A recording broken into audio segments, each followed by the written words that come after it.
கன்னிராசி நண்பர்கள் அனைவருக்கும் வணக்கம். உங்கள் அனைவருக்கும் இனிய புத்தாண்டு நல்வாழ்த்துக்கள். 2025ஆம் ஆண்டை பொறுத்தவரை நற்பலன்கள் அதிகம் நடக்கக்கூடிய ஒரு ஆண்டாக இருக்கின்றது. 2025ஆம் ஆண்டில் 3 கிரக பெயர்ச்சிகள் நடக்கவிருக்கின்றன. சனி பெயர்ச்சி, குரு பெயர்ச்சி, ராகு கேது பெயர்ச்சி.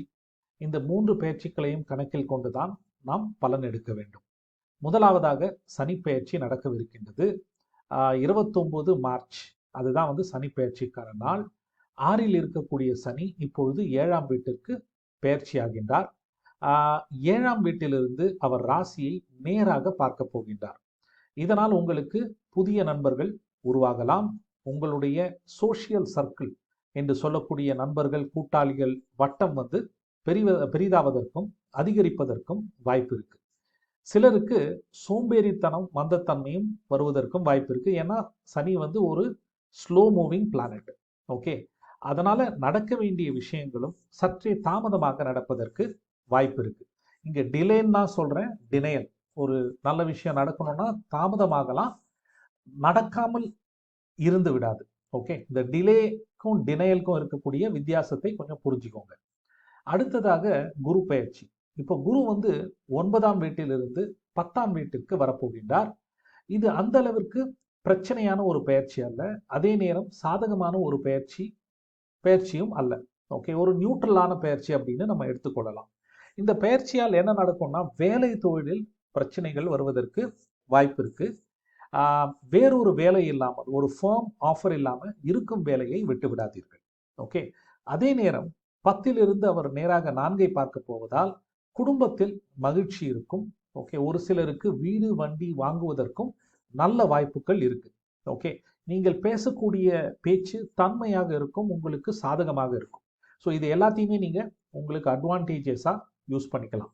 ஓகே, இறுதியாக ராகு கேது பெயர்ச்சி. இதுக்கு முன்னாடி 2024 2023 2ஆம் பகுதி.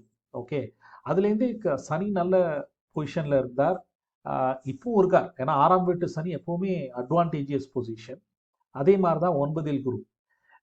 இத்தகைய நல்ல ஒரு நிலை இருந்தாலும் பல கன்னிராசியினர் ஏதோ இழந்ததை போல்தான் கடந்த ஒரு வருட காலமாக இருக்கின்றீர்கள். இதற்கு முழு முதற் காரணம் ராகு கேது பெயர்ச்சிகள் தான். ஓகே, கேது ராசியில இருக்கும்போது இந்த விரக்தி, தனிமை, என்னடா இது எது பண்ணாலும் ஒர்க் அவுட் ஆக மாட்டேன்றது அப்படின்ற ஒரு எண்ணம் இருக்கும்.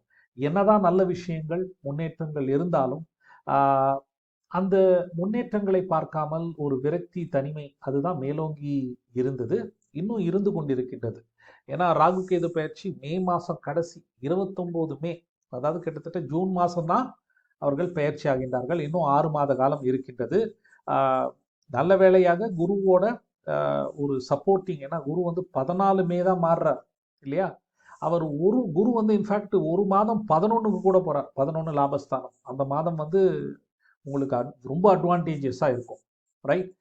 ஆனால் அது ஒரு மாத காலம் தான். ஆனால் குரு 10லேருந்து 11க்கு போயிட்டு திரும்ப 10க்கு வந்து விடுகின்றார்.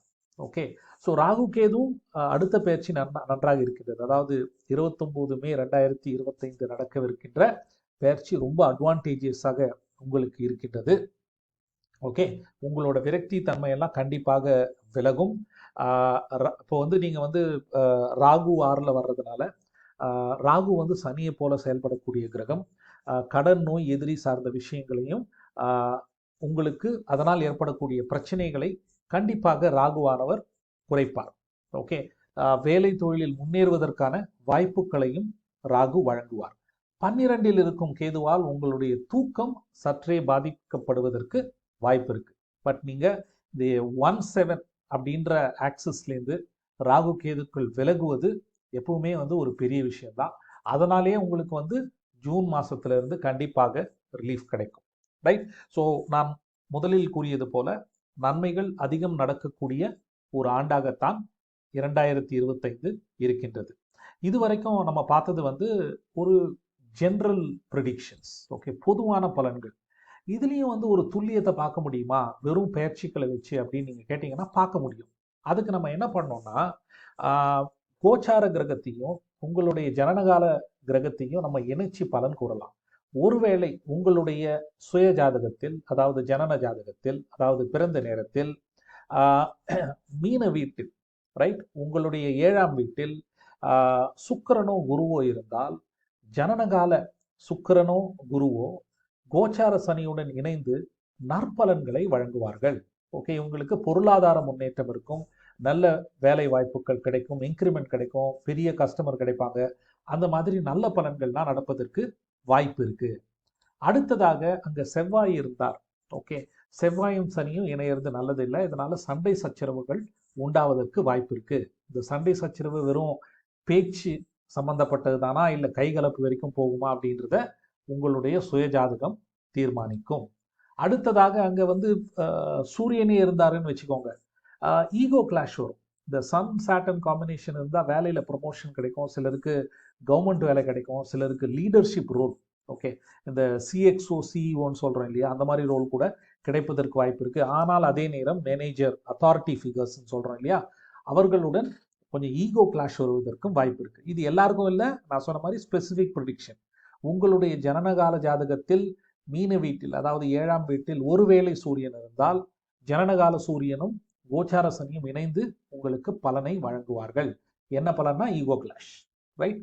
சில சமயங்களில் ப்ரமோஷன், ஜாப் ப்ரமோஷன் கூட கிடைப்பதற்கு வாய்ப்பு இருக்கு. ஒருவேளை அங்கே ராகு கேதுக்களே இருந்தால், ராகு இருக்கிறது பெரிய பிரச்சனை இல்லை, ஆனால் கேது இருந்தா ஓகே, வேலையில் வந்து தொழில் விரக்தி போன்ற விஷயங்கள் நடப்பதற்கு வாய்ப்பு இருக்கு.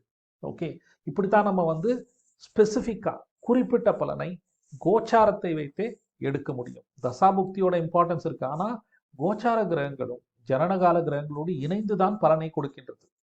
ஓகேங்களா? ஸோ பொது பலன்றது பொதுவாக நாம் சொல்லக்கூடிய ஒரு விஷயம். நான் இறுதியாக குறிப்பிட்டது ஓரளவிற்கு குறிப்பிட்ட ஸ்பெசிஃபிக்கான பலனை எடுப்பதற்கான ஒரு முயற்சி. சரிங்களா? 2025 நற்பலன்கள் அதிகம் நிறைந்த ஆண்டாக உங்களுக்கு கண்டிப்பாக இருக்கின்றது. நன்றி, வணக்கம், வாழ்த்துக்கள்.